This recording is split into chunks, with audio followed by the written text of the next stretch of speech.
Hey there, welcome back to the Curio Shop. Hope you enjoy hope you find what you're looking for. I mean, the thing about you is like you really should be a voice actor. Yeah. And I'm going to tell you, it's not the first time that we've started the podcast with you telling me I should get into voice acting. I mean, it's just like something that should be on the horizon. I completely And I agree, want to add partner. myself into that. I would like to be a part of that. Feel free to take a trip into the mines, and maybe you'll find the gemstone that could make you the crown of wonder. I mean, it honestly is better that you're tripping up on words. It makes it more to real. the character. Yeah, because it's like if you felt like you were a robot and you were just talking through a script, it's like Artifact. It's like when they make a live action real Webkinz film, a live action CGI, and make it like Cats. I'm Artifact and you are Miss Birdie, 150%. Now, do you? What was Miss Birdie giving? Like Miss Birdie, really you know Miss Birdie. She's the one. speaking? She works at the adoption center. She's like, "Hello and welcome back." Yeah, like, she's very, like helping. But people, were you around for what? Was I around for what? when the conspiracy theories started about Were they them? fucking? Well, no one was saying that Artifact and Miss Birdie were fucking. No one was saying that. People were saying that there was a hack on Webkinz where Miss Birdie, Dr. Quack especially. Why can't I be Dr. Quack? You read Femme. I'm just gonna say it. And you're not wrong. Dr. Quack and Miss Birdie were they would turn evil and they would kill your pets.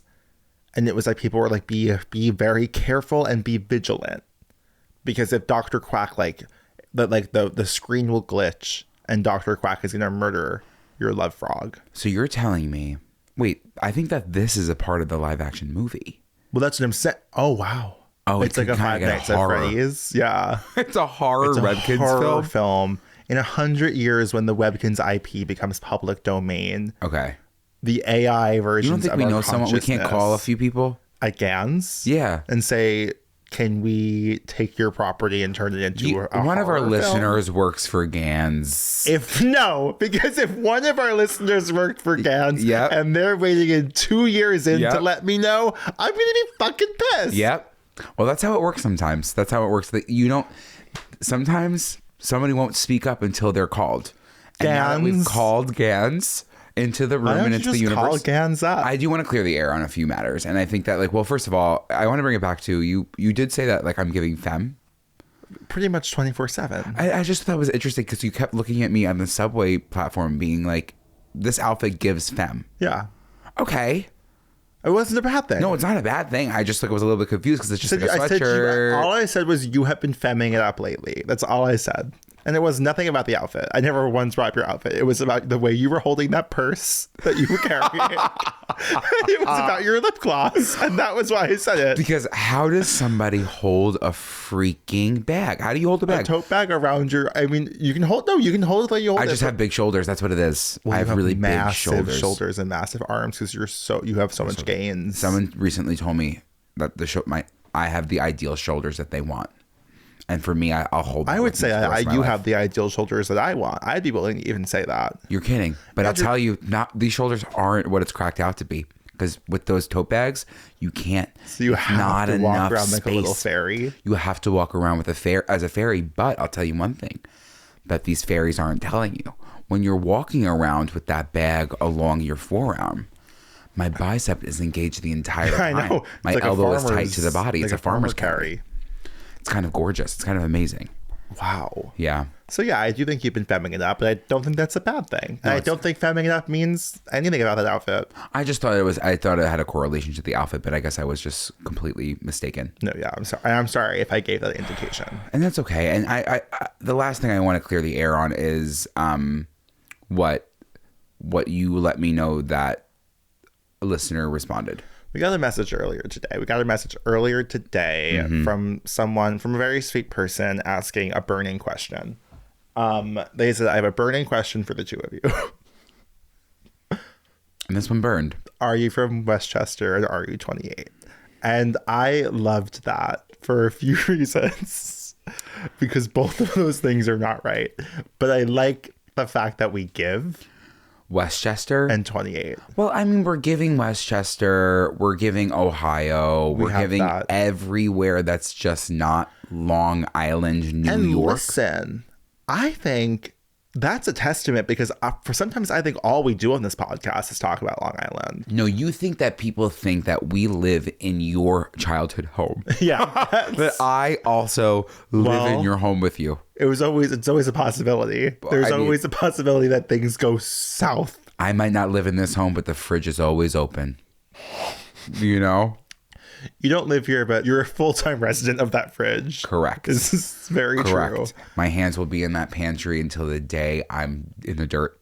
That's kind of beautiful. Yeah. Good children. I'm sorry, like I had to cut it short because I was so excited about how good it was. Yeah, I kind of I changed it up there. Hey guys, and welcome back to Good Children, the podcast where hosts Joe Hegyes and Andrew Muscarella reflect on their 23 years of friendship, growing up in the late 2000s, early 2010s, and all of the nostalgia, trauma, and quarter life crises that go along with it. I just think it's funny that we're talking about quarter life crises like right we're now. Not and my quarter life wasn't when I was 13 years old. Our quarter life crisis happened when we literally entered middle school. That was when it began. But I was still in a place of like I didn't really have that many cares in the world besides being since like that palm got red. That was these titties grade, busting out of my shirt. That was like some of the only cares I had. You already cared in 6th grade, right? Oh, Joe, about your boobs. Your boobies. These honkers. When people looked at me and said, what'd you say? Boys have boobies, D's. Girls have boobs. I'm pretty sure that was your proverb. Boys have boobies. Yeah. Girls have boobs. I think that makes the most sense. No, I think it might have been the other way around. Boys have boobs. Girls have boobies. Okay. Yes. That sounds... I feel like the IES just added a different zhuzh. Yeah. Yeah. A je ne sais quoi, if you may. For the chest. I like how you're sitting. I wish I had a visual of your feet because why are they both pointing in the same direction? They're pointing towards the right side. I don't know. I just kind of feel like it's giving a nice stretch to my left. I can imagine. Yeah. That sock is looking really tight. Yes, Joe, I'm not kidding. Lately, surprisingly snug. Yes, I'm not kidding. My socks have been really snug to the leg. Are you taking a lot of sodium lately? I think that might be what it is because when I take my socks off my feet, the indent of my leg. Is it crazy? It's unlike anything you've seen. It looks like I just got off an 18-hour flight to New Zealand. Andrew, your ankle right now looks just like my Hungarian immigrant grandmother. It's like it looks like I feel like she's in the room with us. We always shared a lot in common, and that's why we bonded over the feet early on. Yeah. She knew that we had similar ankles. Wow. Yeah. But I mean, whatever. So, no, yeah, so what? I just honestly thought maybe I was looking at a medical emergency. I had to let you know. So what? I'm a little bit swole. If you're used to it, I don't think there's anything wrong with it. No, it's okay. Yeah, I think the moral of the story, and we'll leave it there, is just like buy new socks. Just because some socks fit other people doesn't mean those socks have to fit you. And I think that's what I'm learning in this year. One size does not fit all. No. It's time to stop perpetuating that deeply harmful myth. Yeah. Yeah, enough of the one size fit all. I don't want to see that with clothes. Like being a kid and it was something was like a t-shirt was one size fits all. I was like, you best fucking believe I am not all. Like, exactly. This is not going to fit me. Line up all because I want to see them. Like a robe being like one size fits all. I'm like, who the fuck are you talking to? I'm like, that robe can't get past this belly button. What do you mean? I've been really leaning back into my sweatshirt era. Yeah, you have. And it makes you wonder. It makes you wonder. Body dysmorphia era. Go ahead and say it. It makes you wonder why I'm wearing so many sweatshirts. I know. Well, I also was looking at, because obviously every week when we do this, we have to pick out our outfits. And I was looking back at what I've worn recently, and I was like, oh, I'm layered up every single. I have like something, and when I don't, and I'm not layered up, I hate the visual. Last time I was like, oh God. Really in my sweatshirt era was in college. I was wearing this sweatshirt in the dead heat. Couldn't take off a sweatshirt. Couldn't. I lived in sweatshirts. And then once I transitioned out, remember that ugly ass Maine shirt I used to wear? No. You don't remember it? It was Boston Times. What was it? It was like, I think my boss got it for me and at work, and it had a hood and it said Maine. Hi, Bev. Because you know she's listening. Yeah.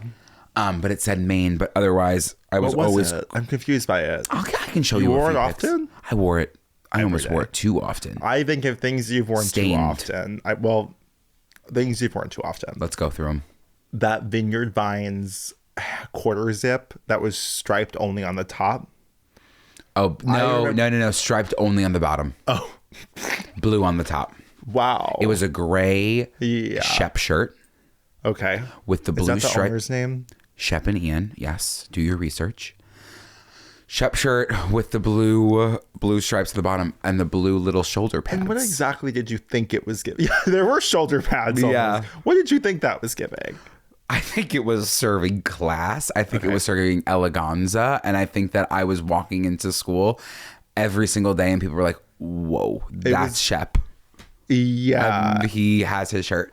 And I think everyone definitely knew it was you walking in, because it was almost a second skin. Yeah. And then, once I introduced myself to that first Shep shirt, the rest was history. There was a few Sheps to come. I don't really remember anything with that striped one.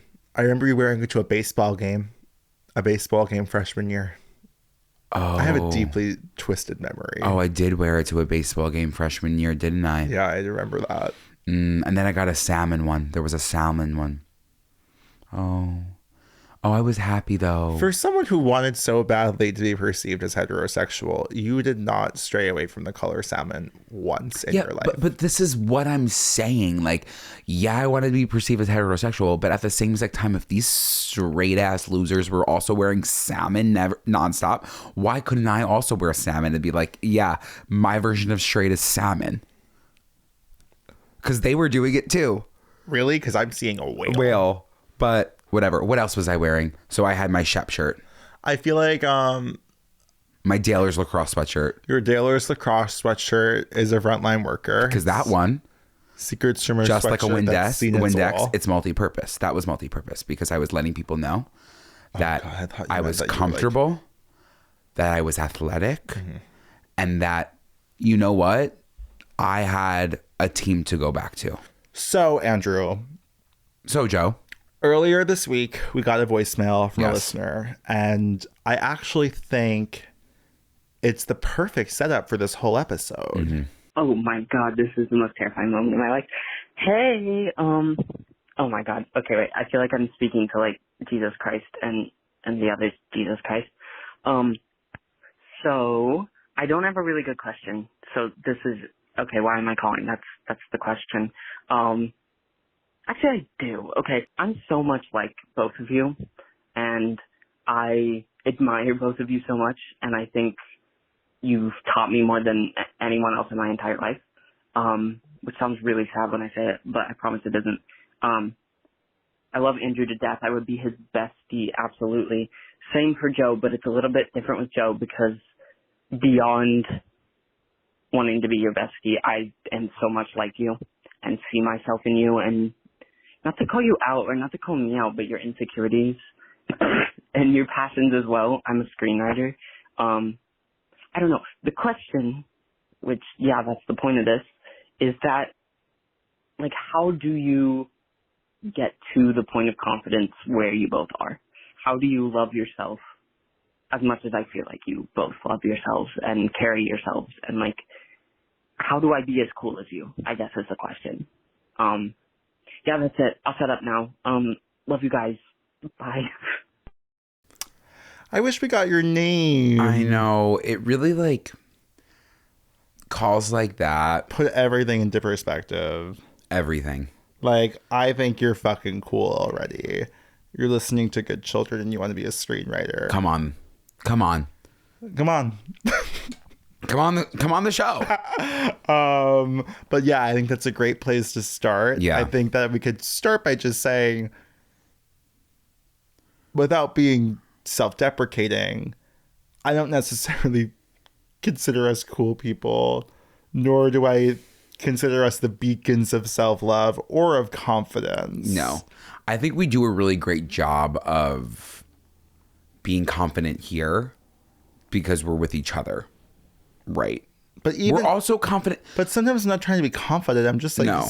just talking. Some of the existing. Just saying what I'm thinking. But I mean, like I will say, Joe, over the past year and a half to almost 2 years, we have our confidence has went through the roof from where we were. Well, I have to wonder if that was triggered by our quarter life crises. That's a great segue into talking about quarter life crisis. Yeah. So what are we talking about today? Today we're talking about the fact that we're 1/4 of the way done with this little. We're well life than of ours. 1/4, personally, the two of us. When you put it that way, like it really, how can you continue this conversation? Well, we're not going to live to 120 something, 100 over 110s. You, sir, cannot do math, and that is amazing. Wait, I'm sorry. For a second, I thought we were in, like, I was doing the math as if we were in our 30s already. Because you keep telling me you're a 30-year-old man. I'm not 30. I'm close enough. I'm close enough, but I am certainly not 30 years old. Because when I'm 30 years old, everyone better watch out. And I don't know what that means. Your singing voice is going to be fully developed. My what voice? Your singing voice. At 30? Yeah. Oh, now I have a lot to look forward Yeah. to. I feel like this is the problem. Everyone's always saying that when you're 25 or 26, your brain's fully developed. When you're 30, your singing voice is fully developed. Then they're putting like, when you're 18, you can buy a lotto ticket. It's just different ways for people to look at their ages as they progress and look forward to You it. got a question, like, back when the life expectancy was like 32. Imagine you only had 2 years of your best singing voice. Imagine you only got to experience that. You just perfected your Marilyn vibrato. only had 6 years with her best singing voice. We didn't even get to hear Marilyn in her prime. Who are some... I don't even want to get into the 27 Club. No, please, let's not. I can't, because it's going to get so sad and so dark, but I would love to hear them sing. So we asked the audience what we should talk about this week. And as you guys know, every single week our constant battle is the wave of nostalgia meets running out of themes. And so, you know, we get some questions, we get some answers that we've done full episodes on before, we've covered before. But although this is not necessarily a nostalgic episode, it does speak to our college experiences into our early to mid 20s. For sure. Which is definitely a subject we don't cover often on this podcast. Not nearly enough. No. I feel like those are, while we're so free from our childhood, I'm not free from those years. I'm not free from the years that recently happened about 3 to 4 years ago. Yeah, those are weighing down on me like stones. Do you think you had a quarter life crisis? I mean, for sure. Yeah. I absolutely believe I did. And I think it happened junior year. And I know I've said you were like 20? This word. I should be getting a freaking check from this country. But I know. You think that was your quarter life crisis in Australia? I think so. Okay. I think where it came to me being like, again, I can either choose a life of corporate monotony and be in finance. But you chose that. In a different way. Okay. Joe, again, let me remind you, I was going to be a shallow water lifeguard at Typhoon Lagoon. Okay? Let me remind you that again. No one who wasn't having a quarter life crisis chooses that option. You're right. I was going through it because I said to myself, I'm going to be in finance for the rest of my life and be miserable and make a lot of money. Or I can pick up shit at the bottom of a 2-foot pool. And you said I'm not going to do either of those things. And then I just gave up. But then I went into sales. And then I kind of was getting through the quarter life. Do you remember like what it felt like? I honestly think for me, I had my life on track since college, like since freshman year of college. Like, yes. I knew exactly what I wanted. We'll get to the crisis because one happened, but do you remember that feeling of being like 22 years old and thinking that the rest of your life is right in front of you and it's on your shoulders and every decision you make is going to impact the rest of your life forever? Yes. Being in your first job and being like, I'm going to be here for forever. The rest of my life. And and I'm never going to have the opportunity to change or grow or change career paths or change my mind. Like that finality of your early 20s is a crazy feeling. Because it always comes back to that question people will ask you, whether it's in the corporate world, in life in general. Where do you see yourself in 5 years?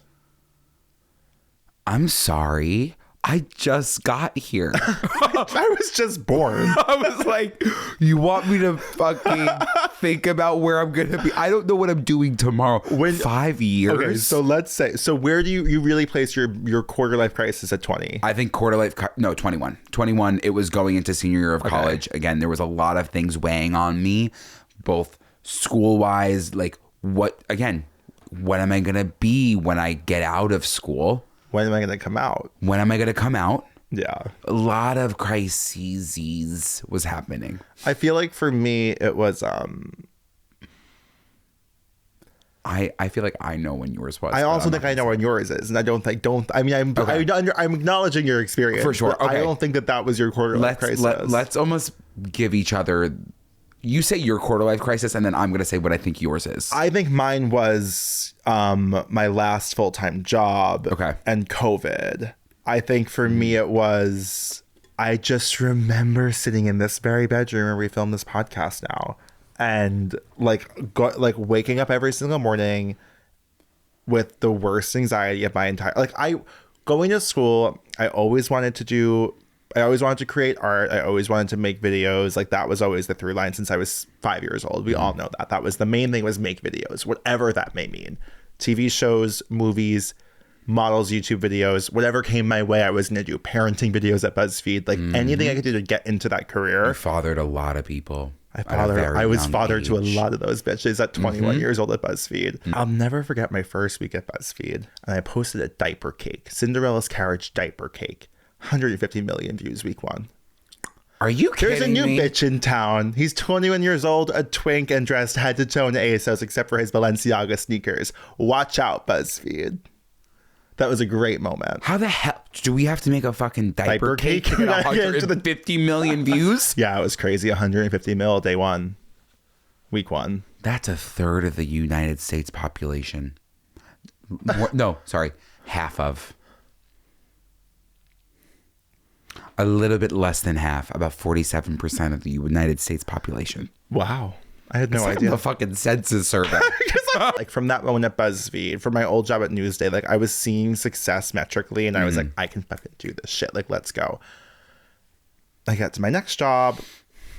Amazing opportunities in crazy worlds, meeting celebrities, doing amazing shit. But the pressure started adding up really fast. Despite the stakes being so low, like, the stakes were so low, but the pressure felt so real. And I think that's true of any job ever. Like, your job could be like reading emails and replying to emails, and yet you could feel like it is life or death. Oh, so quickly. Your job could be editing a YouTube video, and it could feel like life or death. Yeah. Writing an Instagram caption could feel like someone's gonna die. Because I mean, like, if I've learned anything within different jobs to that point, it's like, you're gonna bring stress anywhere. Well, it's your livelihood. Low stakes. Yeah. Like, that's part of it. But that job just kept boiling up and boiling up. COVID happened. We were home. It became a 24-hour job, and like all I wanted to do was smoke my weed and jerk off at 7 p.m. Like, that was just the goal of my life at that point. Like, all I needed, and then to fucking eat a snack in the basement was the goal of my life. Some Takis. And it would be like literally waking up every morning, heart pounding, checking my phone, being like, what did I miss? And I was waking up at 6:45 in the morning. It wasn't like I was sleeping late. I was waking up early, panicked that I missed texts overnight and I'd be in trouble because I didn't respond to those texts overnight. That's really scary. That's like PTSD shit. But it was really... It was happening in real time. But it became a little PT because it kept going after I quit. But, so I think I remember being driven to online therapy for the first time because of that job, because I was sitting at my desk. I don't even remember what happened. I think I was just told to do something, and I remember like being like, okay, thanks guys, like I'll circle back, and like hung up the Zoom, slammed my laptop shut, and like threw a cup against the wall and screamed at the top of my lungs.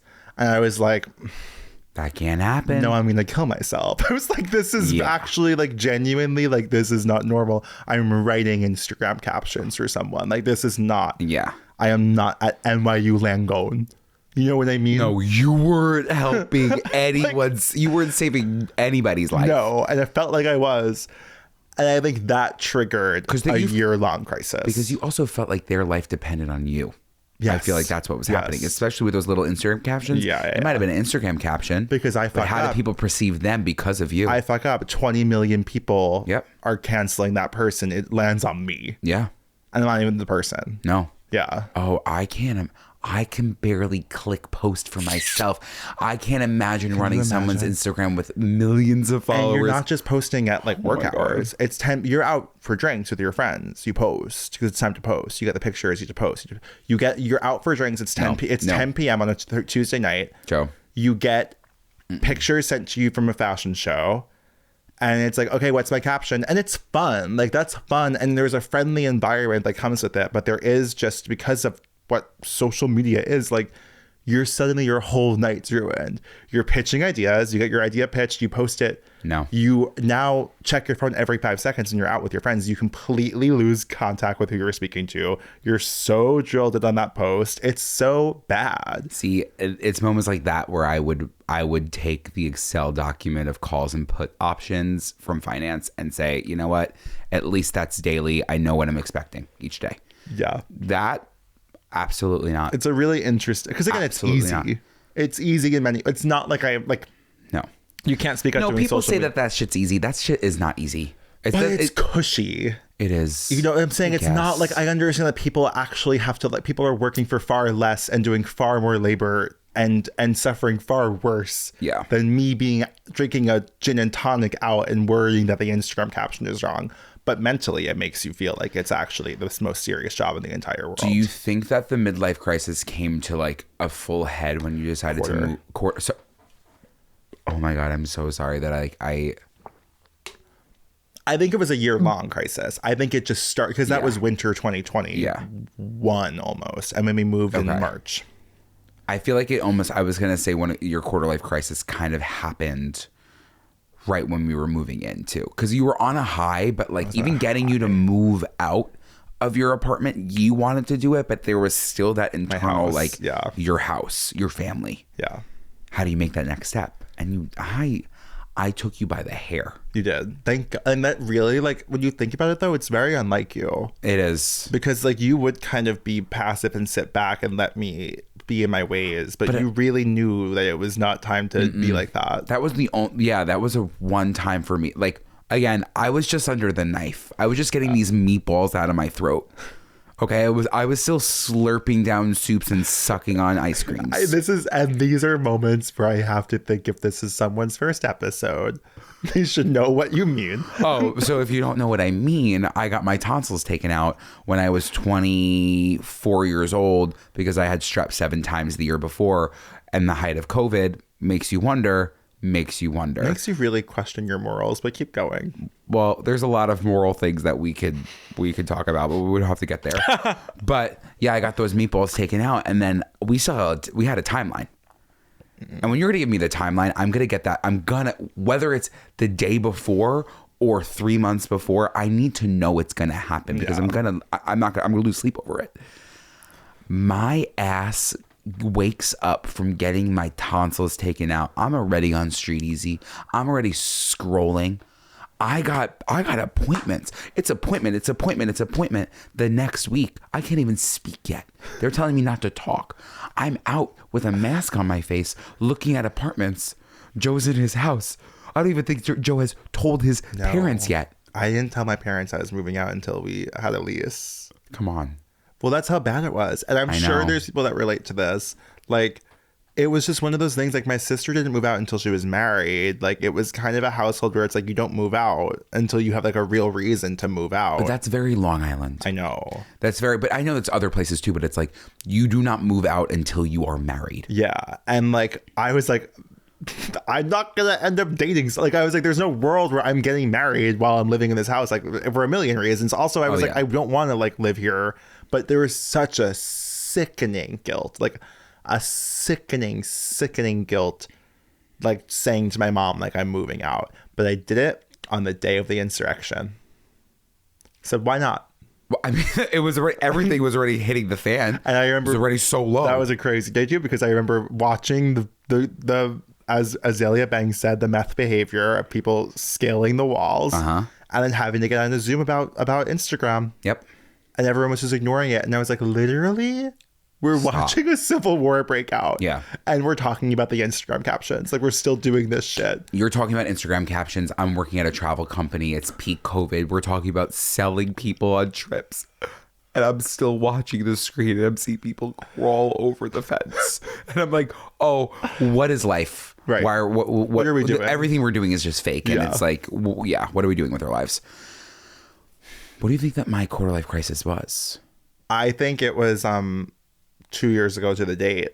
I think it was when we made the web show. I don't know who I am. I don't know what I want. I think you were and it was like, it reflects in your character on the web show. Oh, yeah. But you were doing everything. And the fact that, and can we say it? Say it. That you were working a full-time job. Yep. But also working full-time on writing and acting in the web show. Yep. For a month straight. Like, and then also, like, were you coaching fitness? Yes, I was coaching also fitness. working a part-time job on top of the full-time job and doing that. And then flew away to Brazil. I went to Brazil. Yeah, no, that like, was definitely, that was what, January of 2021. Then you quit your job. Yeah. January 2022. Yeah, into February. Yes. Yeah. And I felt like once you quit the job, things shifted. Yeah, no, I definitely think that probably was my quarter life crisis, because I don't think I've ever been in it wasn't even like I was in the worst, well, it probably was the worst place I've been in. But I don't think it was like, I think if you... I wasn't clocking it. You now, if you were in that place, you would acknowledge it and clock it. Yeah. But then it was just baseline operational mode. Yes. This is who you are. Yeah, I was working a full-time sales job, coaching about 15 classes a week, while also writing a script for 3 weeks straight and acting in it, knowing I had the timeline of getting on a plane to Rio de Janeiro. And you know what? And then it really all came to a front, though. It came rushing in when we released that web show. That wasn't even a year to moving into that apartment. No. That's also crazy. Crazy. So the timeline goes, we move in March 2021. From March 2021 until I would say January 2022, we are smoking our pot. Yep. Talking our shit. Yep. Talking shit. Thinking our things. Coming up with big ideas. Manifesting. Doing our affirmations. Skinny as a needle. Like, you know? Yeah. All of those things are true. I was about 14% body fat, which is scary. It really is scary to think about. And I think... Along Comes Lonely, we make this web show. And prior to this, and this also, I think we get this question a lot. And it's, you know, how did you come to accept yourselves? I think when you come out as gay, it's not like the coming out is the end of that fucking story. Like, there's so much work to actually enjoying your life after coming out. Yeah, because also coming out is, well, this is my experience. After I came out, I feel like I retreated a lot further more into the closet. I was a lot gayer when I was not gay or not out. And then when I came out, I was like, oh, it's time to hide for what? And it's time to be like judgy of gays. Yeah. And like let that internalized homophobia out and make it out and proud for it. Mm-hmm. Like, I'm not like those gays. I'm different. Something was out and proud, and it was internalized homophobia. And I think Lonely for us was this, like, it's a web show we made based on like loose versions of ourselves at that time with two of our friends. I feel like a complete loser. Why do you think that is? Because I'm a fucking failure freak who has no job and wants to fuck the Grinch. I think we wrote it in a week. I think we wrote it in a week and we filmed it over the course of 3 weeks. Yeah. I edited the whole thing in 1 week. Yep. Then it came all out on Valentine's Day. Also on an iPhone, typical good children. And it was like versions of us that we had yet to really show people. Mm-hmm. You can never have too much garlic. I was like doing content, but it wasn't like it was vulnerable content or content that was like authentic to who I was. No, but you were doing like Abigail Williams. You were still like, still like shed a layer of shame. I was a little bit ahead of you at that point. Yeah. You were, and it wasn't, I wouldn't say that you were shameless because there still was some shame to get through, but you definitely like, I was in a wig on the internet. Yeah. I was like, again, in a corporate job, not social facing with like 1,000 followers being like, this is amazing. What? Living in Boston. Doesn't help. No, but then I moved to Brooklyn and then at least I was like, and I just let my hair curl for the first time. Thank fucking God. I know. This toupee had to go. It was in that web show. And if you want to watch it, I'll link it in this episode. That I think the both of us, and it literally today is the 2-year anniversary of it coming out. I know. Crazy. But it was like, you were on Grindr. I was going on dates. Like we were showing ourselves be gay. Yeah. In a way that we never showed anyone besides like our immediate friends ever. I can't bottom. I had chicken parmesan for breakfast. I have seen you bottom after 3 fribbles and a mozzarella stick platter. I think you'll be fine. How do you get a last minute charcuterie board on Valentine's Day with no notice? Then we put it out into the world and like told our parents. Yeah, no. That day for me was, I still think about it sometimes, like I was sobbing. Yeah. I was sobbing. I'll never forget the visual of you and I on Valentine's Day 2022 wearing t-shirts that just say lonely on them as you're hysterically sobbing on the couch and I'm sitting there with you. I was like, it was, again, that was sometimes in my life, even though I want to be present in the moment, I am like, hello, who is directing this? I was like, whoever planned this scene, this is crazy. And of course, it was called Lonely, and we were both sitting on that couch with the shirts on, and on Valentine's Day sobbing. Yeah, and it just like, because for so long, and I know that our listeners feel it this way too, but like when you are so comfortable with yourself around the people that are close to you, then you're like, okay, I have the courage to be myself on the internet, or I have the courage to like keep growing that circle of people that I can start being more comfortable with until I'm that way all the time with everybody. But I wasn't that way with everybody. Yeah, I was that way with, again, the people that were close to us, our friends, and they loved me for it. Yeah. My family hadn't, and I know your family either, had no clue who you were. No, that's the clue. big twist. Like, that was it was like, oh, I would come home every weekend or whatever and, be at the dinner table, but I was also living a double life because, again, that's normal for a lot of people. Yeah. The people who do not choose to put their lives out on the internet. Yeah, you could be whoever you want. Exactly. We chose in that moment. We made a choice. And it was an exaggerated version of ourselves. But at the same time. You got some sort of seance going on in here? I'm mourning my past life. Are you dead? I might as well be. I have $79,000 of debt. All 6 of my boyfriends have broken up with me. And Furry Ball asked me to headline. Wait, that's exciting. Do you know what a furry is, Santino? No. There were a lot of truths there was a lot that were of put into that writing. Yeah. Okay. A lot of real life experiences that we just wrote back down into a paper and said this is a joke. And then once it was out there, it was out there. Yeah. But we were in like the deepest gaslighting delusion of our entire lives. By the gas. We were being gaslit by gas. This is when the gas leak was happening. So put that into context. We had a gas leak, again, in case you don't know. So I think when Lonely dropped, it was this moment for both of us that was like, well, now what? Like, it was just like we were ourselves and we didn't die. No.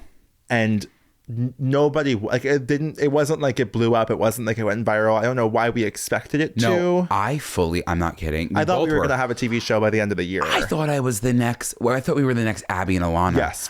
From doing like no work to promote it, like nothing. Literally just like putting it out there. I was like, this is it. I kept telling if my friends are listening, if they are listening to this podcast, I want to get their perspective because I was telling everybody, I was like, oh no, like this is it. You literally can't call her a bitch. You're a man. I'm gay. I'm a feminist. God, she's gonna waste her entire 20s alone. Not everybody defines their worth by their number of partners. You're literally slut-shaming me again. Maybe Faith just needs more time. She's 25. That's young. Not for a woman. But she's a lesbian. So she says. Probably have to move to LA. I might, like, I don't really know where I'm gonna see myself in about 6 months, because I just feel like I do love New York right now, but you know, with the rate that which I'm going, It's not like it's basically gonna be LA. HBO is gonna call. HBO is gonna call, and I'm gonna get a few agents from this. Yeah. Absolutely. Done. It came out. It didn't even make a splash. But at the same time, it made such a deep, crazy splash internally for us. Oh, absolutely. Because what I did for the first time was release so much shame. Yeah. That it was out there, and I was actively healing from it the weeks after. Yeah. To a point where, like, a month later, 2 months later, I wasn't even looking back on it. I was like, Well, okay. because 2 months later, we started Good Children. I know. We started Good Children. Yep. Because what else did I have to lose? Well, yeah, I think that was the feeling. I don't think we could have done the podcast if we didn't do Lonely, and I don't think that. And to bring it to something that everyone could take away from us, I don't think we could have done Lonely if we did not have each other. Mm-hmm. Like, I think, because again, we get asked a lot how we got this confidence, how we learned to love ourselves, and I think that in this moment, I kind of had the realization as you were speaking, where I was like, well, it's because we were with each other. Like, it's not something I could have done on my own. Like, I had to be in the presence of someone who I knew, like, openly, outwardly supported me and didn't think that everything I did was fucking weird and didn't make me second guess my ideas and opinions. Like, and that, I think, opened up the lights inside of me to be like, oh, I can just be myself, because, like, if this person doesn't think there's something wrong with me, no, maybe other people won't. And then once, I remember, like, some of my closest friends to this day, prior to that, my friendships with them were different too, because I was still putting on a little bit of that wall if they didn't know everything about me, especially the gay things. Like, and slowly, like, I remember having to relearn how to retain those friendships, because I was like, well, I'm now choosing to let go of that version of myself and actually be who I want to be. Yeah. You really have to make the conscious choice if you want to feel confident with who you are and love who you are, to surround yourself truly with people who do not give a fuck, like, who really genuinely see through to who you are. And if it's surrounding yourself with people who do not give a fuck, but it's also like, if you're recognizing that you're showing up in situations where you're being different versions of yourself to different groups of people, you need to get to the root of, why am I a different version of myself with different people? Is it because I'm not comfortable with this certain group of people? Because when you can show up to every situation and be the same exact person, that people will see you for the first time for who you actually are. Because I think at that point I was sick and tired of showing up and being like, Mrs. Doubtfiring it, being like, who am I for these people versus these people? Like, quiet, wearing different things, or, you know, speaking a different way, or saying, like, holding back what I was saying, or, like, not making the joke, or being like, blah, blah. But when you can just let it all out there and let it all go, that's how you know you have that confidence. And even people are saying to us, how do we get that confidence, whatever? Listen, there are moments, like every single person, where you're not going to be confident. I think that we happen to be very lucky that when we're on camera, we're on camera with each other. Yeah. So even if there was like a little slice of contention, like, it still is aired out together. Yeah. Which is, I can't wait for the one episode that we come in and we're just fighting each the other whole the time. whole fucking episode. It was kind of the gay sex episode. It kind of was. It was kind of it. We were testy. Yeah. Listen, from Lonely to the podcast and then it working, talk about me feeling like the freest I've ever felt. Yeah. We have hours of footage of us sitting in 2 chairs talking to a camera saying, hey guys, today we're talking about this thing, from when we're fucking 11. I know. So, and obviously we all have brain rot and all think we're Hannah Montana and all wanted to be fucking True Jackson BP, if you will. I would have loved to be. I think that you. And in some ways, I was True Jackson. Jackson President. True Jackson P. True Jackson P. But I think that like for us, it was also so freeing because it was like, oh, we finally let ourselves be what we wanted to be when we were kids. Like we all know, you know what you want to do, but then like high school and college and the state of the fucking union makes you say, well, I can't actually do that. And like your parents or your professors or the internet, you're like, well, I actually can't, I don't know, become a painter or become a poet or something, because it's like, well, that's not lucrative and that's not going to make me money. And if I went to school for finance and then said when I graduated I wanted to become a podcaster, I can guarantee you my family would be like, what the fuck are you saying? Well, do you want to know what my parents said? Yeah. What the fuck are you saying? Exactly. No, they didn't actually say that. But yes, it's like, because again, I never let them in that way. But I also didn't know that's what I knew that I wanted to entertain people. I've always been. And finance is a very entertaining career. It's entertaining. It's so sick because it's like anything that I do sometimes, I find a way. And that's why I'm like, oh, I'm an actor.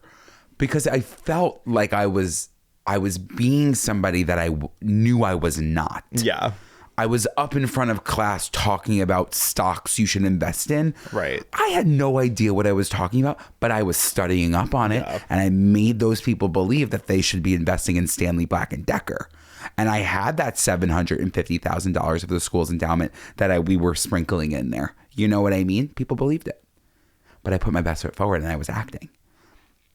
Sometimes that tricks people, and that's not a good place to be in. No, it's being a mirror ball. It's being a mirror ball. It's saying I could change everything about me to make sure that this person likes me. And that's you get into trouble with friendships, with dating, with career. Like when you've decided that the easiest way to get through life is to be the least abrasive person possible, to make sure you go with every flow, assume what everyone's thinking, assume what they want you to be, assume what they want you to do. You're going to end up miserable. Yeah. You're going to have friends who don't know you. You're going to have a boyfriend who has no idea who you are. You're going to have a job you don't like. You're going to be a complete stranger to your parents. Like, all because you're afraid of what might happen if you actually get what you want. Might actually, like, come out. Like, transition. Like, the shit that you actually know you need. You're like, I can't do that. Yeah. So you avoid it. Come on. You know what I mean? But I know what you mean. It's crazy. It is crazy. And I think that, like, to our point, it's not easy. We both believed it would work.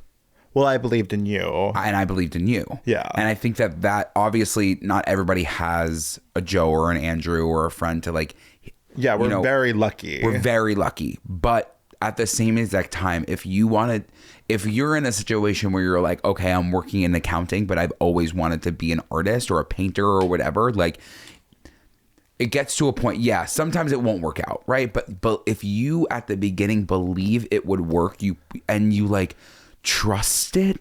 We trusted it. We trusted each other. It never doesn't work out. It might not work out in the way you think it's going to work out. Like Lonely is an example of that. We thought we were going to make a web show and become celebrities overnight and become the highest grossing TV show of all time, was actually the affirmation we would do before shooting every scene. Yes. Did that happen? No. Not yet. Not yet. Because although Lonely was a quote unquote not a success in the way we thought it was going to be, Lonely led to Good Children. Mm-hmm.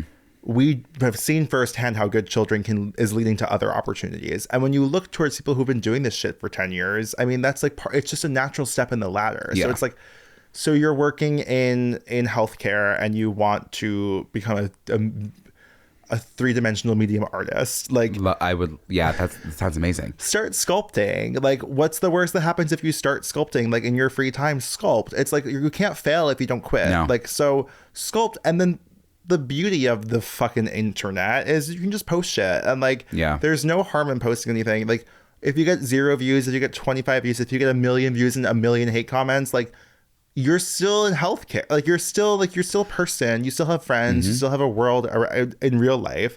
So it's like, I think if you just don't quit, you look at people who've gotten their roses later in life. It's like, well, those people never stopped trying or never gave up on their dream. Yep. And even if you're pursuing other dreams, you still have the skills of the current thing that you're doing. that's what I'm saying. We also had that. That's something we can acknowledge. Yeah. We can acknowledge is like, Good Children wasn't like, you didn't quit your job and jump off a roof into nothing. No. You had an income source from fitness and you had a savings account. Yeah. Take me back to that savings account. Savings. What the fuck is up with us today? That was weird because like we didn't shut up. Like we should we do like a breathing exercise? It's weird because it's been 55 minutes. We've been talking for an hour. Should we do a breathing exercise? It's just weird. Like it just creeps me out because like I don't know what we talked about and I don't know when we started talking. Me either. And it really like it was like so like it was so it wasn't even the fact that it was like serious, but like we had to get that off our chest. And I think it was an incredible conversation that we like, we just needed to have it. And you know what the last thing, and this has nothing to do, well, like it has to do with confidence. Something that I confronted this past week. Something that I confronted this past week was I was at an event where there was different like clothing items. I got this this beautiful Gently sweatshirt. Shout out to Sarah. But there were these hats, right, that I saw and I was like, oh, I just can't pull that off. And the person I was talking to looked me in the face and said, I don't want to hear you say that ever again, because why can they pull it off and you can't pull it off? That's confidence. It was like, I'm not going to get the hat. Don't get me wrong. It was like a kind of like a train conductor hat, like the flat top hat. It was like cute. It was cute. But other people were wearing it and they looked really good in it. And then I put it on and I was like, oh, I don't know. She was like, no, you look good in it. But if you have the confidence to wear it, that's literally all that matters. You're wearing that hat. The fucking white cowboy hat. I can watch you. I can look at you in that and say to myself, I can never pull that off. No, I can pull that off. Yeah. Who says you can pull it off and I can't pull it off? Me. Yeah. So everybody, let's change that. No one can pull something off that you can't. Who says you're not perfect? Who says you're not worth it? Who says you're the only one that's hurting? Trust me, that's the price of beauty. Who says you're not pretty? Who says you're not beautiful? D says you're not confidential. Star potential. Who says you're not presidential? Who says you can't be in movies? Listen to me, listen to me. Who says you were past the test? Who says you can't be the best? D says, can you tell me who said that? Yeah. D says, que soy imperfecta, que tú eres mi dueño. That's about it. We've sang that song once before on the podcast. Early, but I do believe it always comes back to Selena Gomez. For one way or another. Yeah, for better or for worse. I would say for her, though, it normally for me comes back for the better. Yes. For you in your personal experience. In my personal experience. Yes, but I know for others, it could be for worse. Well, for me, it's also the better. I just feel like sometimes she's always tied up in something's always happening. And she's always just a little bit upset. Yeah. And the music sometimes is just so sad. Well, I love Rare, the whole album. Well, yes. But seeing her perform. Well, we don't have to talk about that. Lose You to Love Me. We don't have to talk about Lose You to Love Me live. Like, it was just. So, what was your quarter life crisis? Well, I came in here thinking I had a different quarter life crisis than I actually did. You could be right. No, I feel like maybe it was just like, maybe my quarter life crisis was the span of 3 years. Yeah. And it basically was. Well, once you come to terms with your sexuality, I think if you're queer in any way, I'm sure that's the big one. Why can't my quarter life crisis, when people have their midlife crises, why are people saying, oh, they're having a midlife crisis, they got themselves a Corvette? Why can't I get, well, I'm in my quarter life crisis, I can't buy a fucking turkey, egg, and cheese up the road. I'm kidding, I can. I was really thinking about that, Turkey, though. egg, and cheese. I've been into that lately. A little turkey cold cut with eggs and cheese. Not bad. Not bad. Not bad. Cars. I was really thinking about car payments. That freaked me out, but it made me excited for the future because I can't wait to own a car. That's my midlife crisis. I'm going to have a gorgeous car.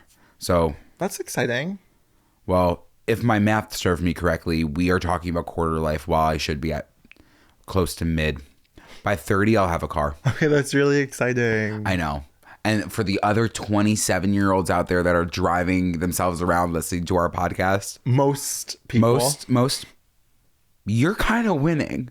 Well, that's something Okay. else that I always point out is people like we So have take a friends. step back. We have friends with full-time jobs and health insurance. Yep. Who also are like in the entertainment industry. Who I've had conversations with where they've been like, I like can't help but compare myself to you and Andrew and like where you are in your career versus where I want to be. Like it makes me feel like shit.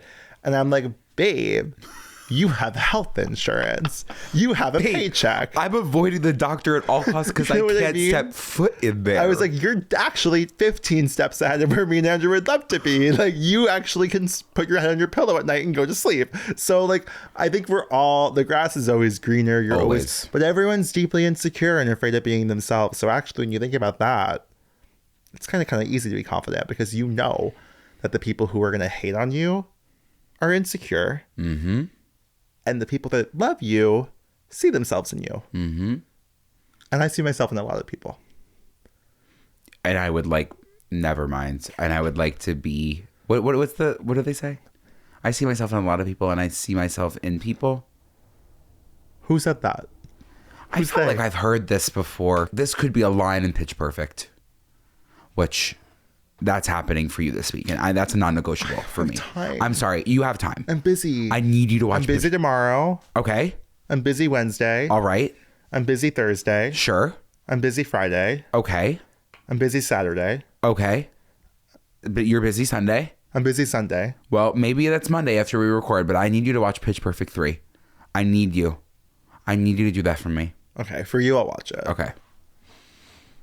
It's so amazing. Like, there's something about it's just like it makes you think about patriotism on that episode. I remember that movie, but I think you're gonna thoroughly enjoy. Well, if it's sponsored not by the super- U.S. government, I'm not gonna love it. I wouldn't say it's sponsored by the U.S. government, but they're like definitely like performing at like I feel like it's almost like a Marine show. Is Pitch Perfect 3 Pentagon propaganda in the guise of a musical?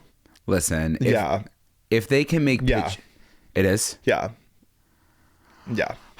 It's just like why is Extensive everything involvement of U.S. defense and intelligence agencies in the production of popular Hollywood, which we all know. Any movie that has like army in it and shit, the government is helping produce and giving money to. And then in order to get that money, you have to make sure the way that the military is portrayed is in line with what the government wants it to be portrayed as. Say it with me.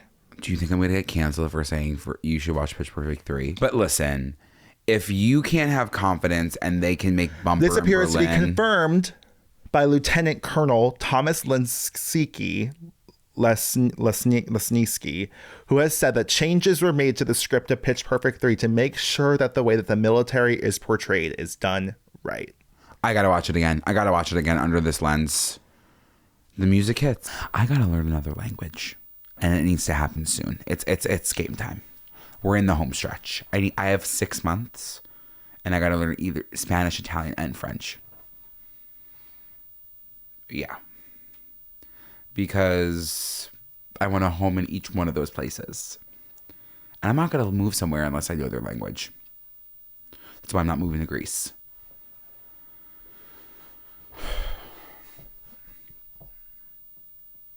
I could really go for egg rolls. But I've been really kind of on a Thai kick. I just want a pad see ew every day. This is a side note. And I'm kind of, when it comes to dumplings, pan fried always. Good children to the guidance office. Hi, guys. My question is for Andrew. This is not life advice related at all. I'm just truly so curious. Are you still working at the bakery? Can you update us on that? I also bake for a living, and so I just need to know more details. What are you baking? Are you in pastry, bread? Like, what's going on? I would just love to know more. Okay, love you guys. I love that question. It actually is so funny that this question comes up in my own personal life as well. People be like, "Are Almost you every still day. Everyone's asking me all the working time at that bakery?" People that I work with at the fitness studio are like, "Are you working at the bakery still?" So for those of you who didn't know, I was working at the Hungry Gnome with Chef Danielle Sepsi. Yes, who was on the big brunch. You know she's got those goods. And I was working at that bakery about Mondays and Fridays. Just during the holiday season because she needed some help. But I hate to break the news to everybody, and maybe this is a call out to Danielle. I wasn't baking anything, actually. I was packing some goods. I was packing the goods, but there were scones, there were muffins, there was cookies, and I was eating all of them.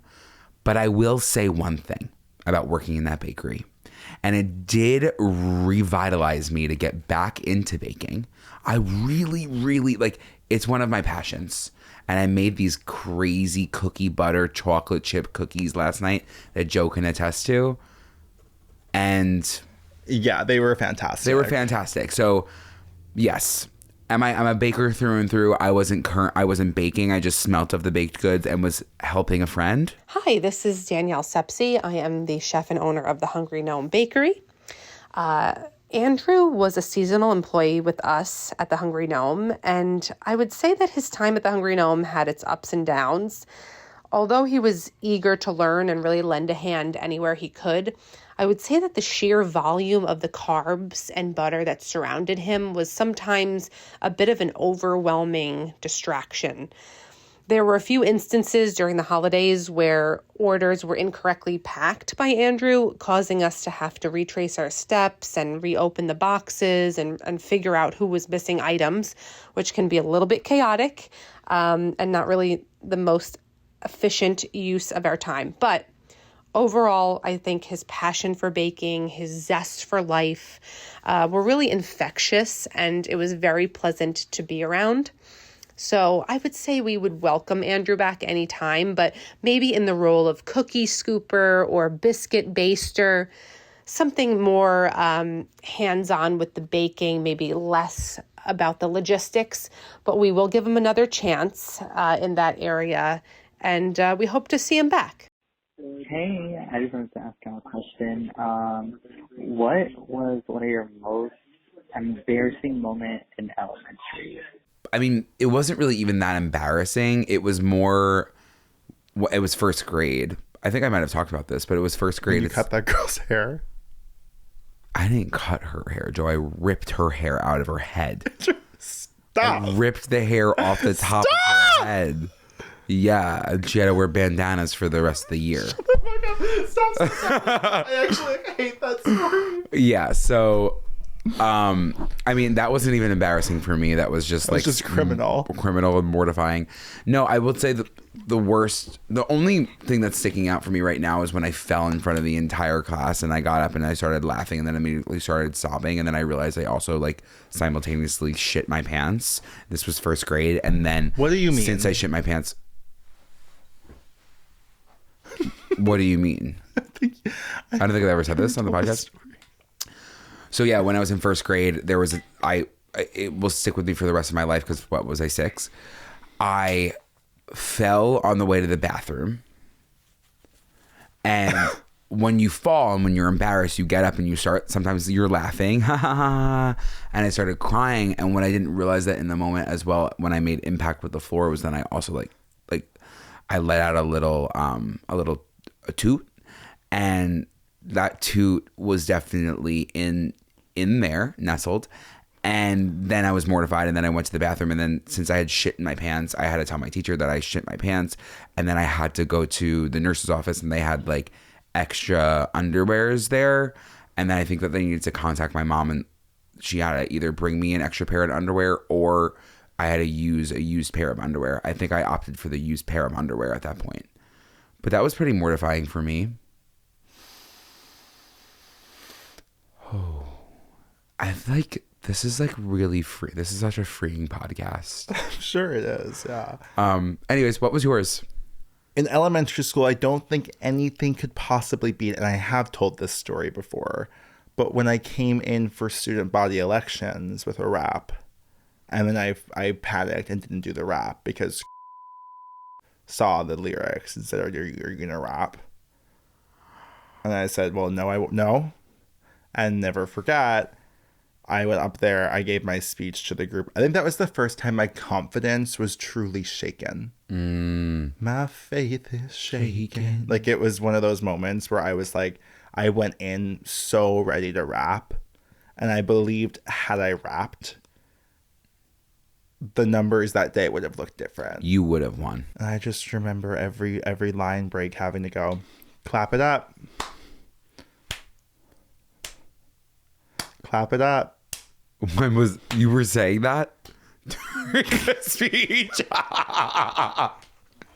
It was like, so say it was like, No. I want to be your president. So I didn't do the rap, but it was probably originally like, I want to be your president, like, down, down, down, down, down, down, down, down, in the cafeteria. But instead I was like, I want to be your president. We're going to have updated lunches in the cafeteria. Clap it up. And there's, I think, No, like something in your situation, something happened to you. In my situation, I happened to myself. Like, I was the inciting incident. 17 years later, and I feel like I'm in that cafeteria. Clap it up. Sick. Watching that, being sick. Clap it up. Good children to the cafeteria. Hey, you guys. So I know what you're thinking. I can't even titty bounce because I'm so short. Are they at a circuit party? No. What are we eating? We're eating a chicken roll from Leonardo's Pizzeria in Massapequa. And the reason that we don't have shirts on is because we are fully standing up. Took the shirts off because we're about to film. I'm putting it saucy. And I know I'd drip. I would be dripping all over these. I love Leonardo's. There was an employee that harassed us both on Grindr for 4 years. I would remake accounts after being banned and blocked and just rejoin. And any friend of ours also who was on Grindr at that time would be harassed by this employee. But the best artichoke slice you could get. But I'll tell you one thing about this employee. And if he's listening, you know. Each picture looked a little bit different. Mm-hmm. Every single time, it was a little bit more promising than the last. I was going to say, he kept getting cuter. He kept getting cuter, but the words cut even harder. Yeah, they were, and because then you would like stop answering, and then he'd be like, "Okay, you fat bitch." I would get like, I remember getting one from him that was like unsolicited. Like, I never spoke to him, and it was like, "You fucking loser ass BuzzFeed bitch, think you're better than everybody else." What, out of nowhere, like, I guess my Instagram was linked at that time. And I did think I was better than everybody else. So he did read me down. He kind of was. But I didn't ask for the reading. You know, it wasn't like... I think he said it's not like I was on Grindr being a bitch. I was on Grindr scared for my life that someone would message me. I think he said, you honestly aren't even that cute. And honestly, like... He kind of read me down for that one, too. That coming out of the gate, like, yeah, you brought it up. You're not even that cute. You're not even that cute. But I will say, just to describe a chicken roll for our, I can only presume Midwestern listeners, that maybe you do have chicken rolls. Maybe you do. Who's to say? But it's just a chicken cutlet chopped up with a little mozzarella, a little bit of tomato sauce wrapped in pizza dough. And then you dip it in more sauce. So if you know one or two things about us, it's not going to bode well for the next episode. If there's a lot of weird moments of silence, you'll know what's happening when the mics are being muted. I feel like half the episode will have to be edited out. Andrew's going to be like this. You know, when I twist my neck to the side, like it's actually kind of crazy that I can get it like that. When I twist my neck to the side like that, I'm experiencing severe acid reflux. Severe. And this is what we're washing it down with.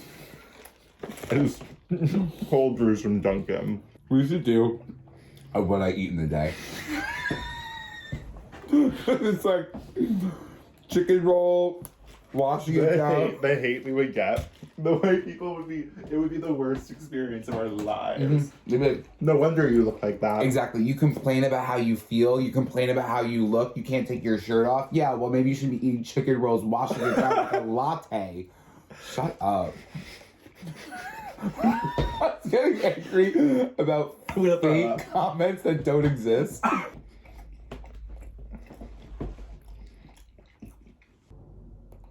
What? Should we make the thumbnail of this episode like a shot from this of us like?